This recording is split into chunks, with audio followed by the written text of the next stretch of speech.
South Africa is in the midst of one of its worst droughts since 1992, with dams running at historical lows and large swaths of agricultural lands left totally bone dry.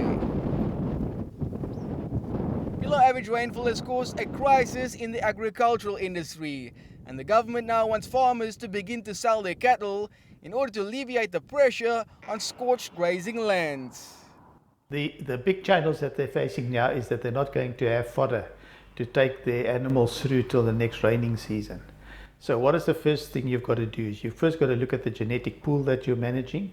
What is the crisis parts of the genetic pool that you've got to bank and see that you keep them alive? That's the first thing. The second thing that you've got to do is you must get your animals as quick as possible up to a market standard that you can send them to the abattoirs to get slaughtered. The poor rainfall is also forcing maize farmers to reduce the 2016 season plantings to the smallest since 2011. 18 months of dryness has taken a major toll. Gideon milk farms in both livestock and grain. He's among many in the industry who make use of $8 billion in credit extensions by the country's big banks. He believes ridding himself of his livestock should be the last option. I know from the grain side there's going to be lots of depth which is not going to be covered because of the drought we had. So maybe it's an option for the farmers to sell all the cattle, but in my case I won't do that, and I don't think that all the farmers, because what's going to happen next year, where's the cash flow is going to come from?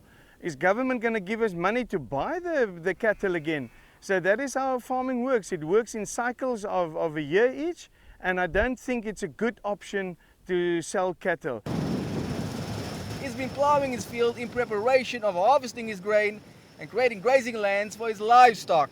This field, while large, will only last his cattle just 1 month. We are in a poor water area.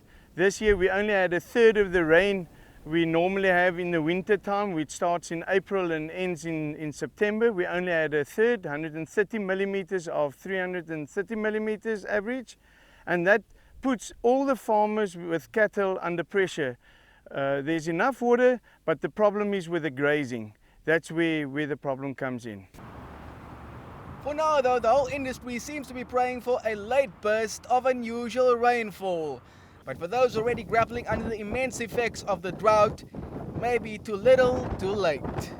Even though most farmers are loath to sell their livestock, the pressures of the drought may force their hand, and that could lead to an excess of meat on the market and a drop in prices, which could lead to a further loss of income.